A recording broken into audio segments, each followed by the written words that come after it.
Do the rich people cringe and say, don't tell them that, Robert? Yes. Don't tell people what you know. Right. Keep them poor. So my father was the head of education, PhD, all that stuff. I go home and ask him, said, why don't we learn about money in school? And he looked at me and says, because the government doesn't let us teach that subject. The government tells us what we can teach and what we can't teach. And I thought that was strange. And I said, but aren't we going to school to learn about money? He says, no, your job is to get a job. I said, but you get a job to earn money. He goes, no, you're supposed to just get a job. I went, no. Isn't the purpose of a job to earn money? He goes, you're correct. I said, so why don't I just learn about money? I can skip the job part, you know? And he got flustered and he said, if you want to learn about money, why don't you ask your best friend's father about money? And I said, why? That's Mike. So I asked him. He says, because Mike's father is an entrepreneur. And I said, what are you? He says, I'm an employee. I'm a government employee. And I went, oh, what's the difference? He says, the difference is an entrepreneur must know about money, or they're no longer entrepreneurs. And he says an employee doesn't have to know anything about money because the government will take care of them, the company will take care of them. So I'm all confused. But I took my dad's advice and I trundled over to Mike's father's office and knocked on his door and I said, hey, I'm here, 9 years old. Teach me about money. He says, beat it, kid, you know. But that's where the story of Rich Dad, Poor Dad started. And finally, through persistence, my rich dad started teaching me about money on one condition. And that condition was he would never pay me. He says, the moment I pay you, you think like an employee. He says, that's the trap. Entrepreneurs work for free. And now I'm 9 years old, my head's going cracking in half.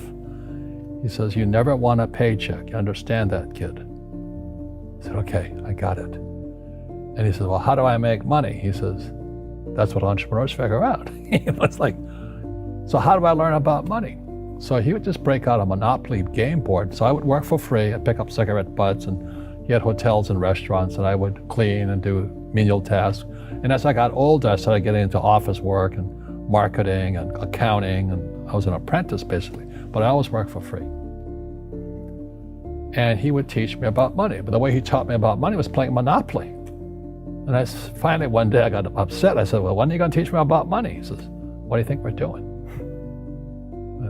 We're playing Monopoly. He goes, no. What do you think we're doing? We're playing Monopoly. He says, what do you think we're doing? So I don't know. I'm teaching you about money.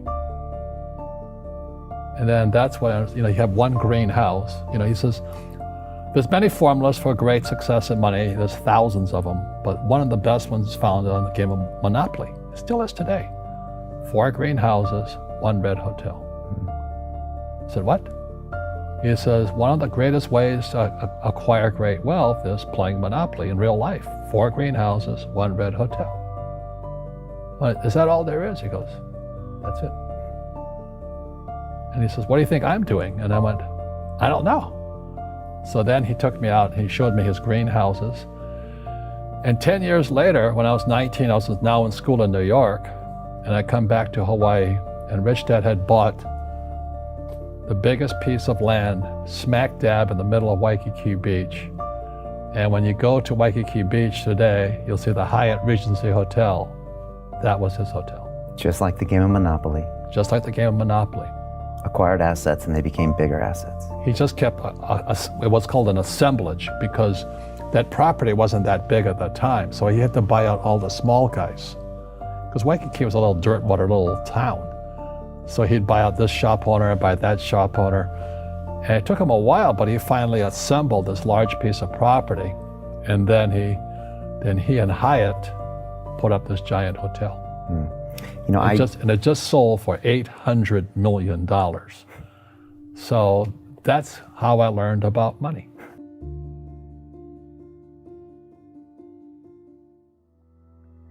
I've had financial crashes. I've had people stab me in the back, but they're all good because I grow from it. That's spirituality. Right. You know, people who are afraid of making mistakes, like they teach in school, they don't ever grow. Because spirituality is there's good and there's bad, there's right and there's wrong, there's up and there's down. Most people only want to be right, they only want to be positive.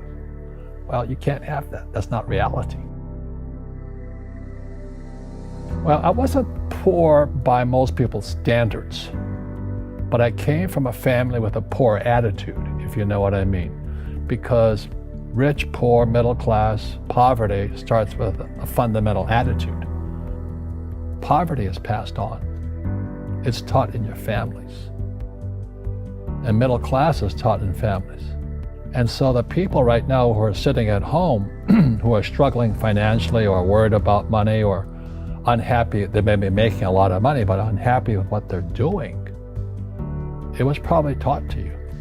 You know, your superego was taught, get a job, work hard, or you'll never be rich, or the rich are evil, or whatever. The school system will never teach you about money. The school system was designed to teach you to be an employee, which is important, or a doctor or a lawyer, a specialist, but never about money. And what most people lack is real business knowledge, like accounting, you know, like debt, like taxes. You gotta know that stuff, but they don't teach it in school to anybody. So, and then when people ask me, how did your rich dad learn this when your poor dad, a PhD, didn't? And the answer is very simply, my rich dad, who's my best friend's father, his father died when he was 13.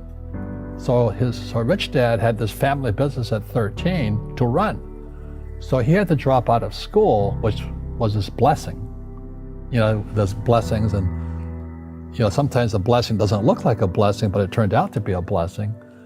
And then his teachers became his bookkeeper, his accountant, his attorney, his banker, his real estate agents. So he has what I call real teachers, not these fake teachers in school. You see, most teachers in school, they're out of ethics. They teach subjects they themselves don't practice. I asked the teacher, I said, you know, I'm in my third year of calculus now. It was called strength of materials. I said, am I ever going to use this stuff? He goes, no. You know, I said, why do you teach it? He says, because I get paid. I said, do you ever use it? He goes, no. And that's why, you know, you have to, in life, one of the things I suggest to people, you got to find a real teacher versus a fake teacher. And a fake teacher is somebody who doesn't do what they teach.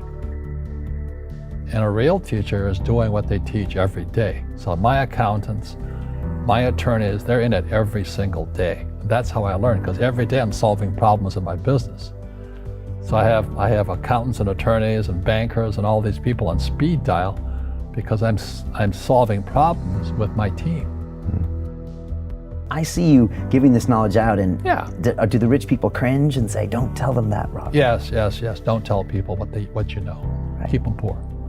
But, you know, unfortunately, the poor, as was in the Bible, I'm not real religious, the poor will always be amongst us because it starts up here. Right, it's that fear mentality. It's in their words, you know, and the words become flesh. Again, I'm not really religious. I flunked out of Sunday school also. But when they say I can't afford it or I can't do that, they go down. They become what they say. My PhD daddy says, what do you think I am, made of money? I can't afford that. And my rich dad would say, that's why he's poor. Poor people say, I can't afford it, I can't do that, I don't have time. Because this is an escape. It's an escape, you know what I mean? It's easy to say, I can't afford it. And your rich dad used to say what instead of, I can't afford it? How can I afford it? How can I do that? You know, what would it take, or why should I do that? He says that a question opens the mind, a statement closes the mind. So when you say, I can't afford it, your mind shuts down, and you become what you say. Rugby is a team sport, but so is soccer. The rules are different. And other people are golfers. They play by themselves. And so everybody's different. So my game financially is business, number one. Second is real estate. So what I say to young people is, you find your game.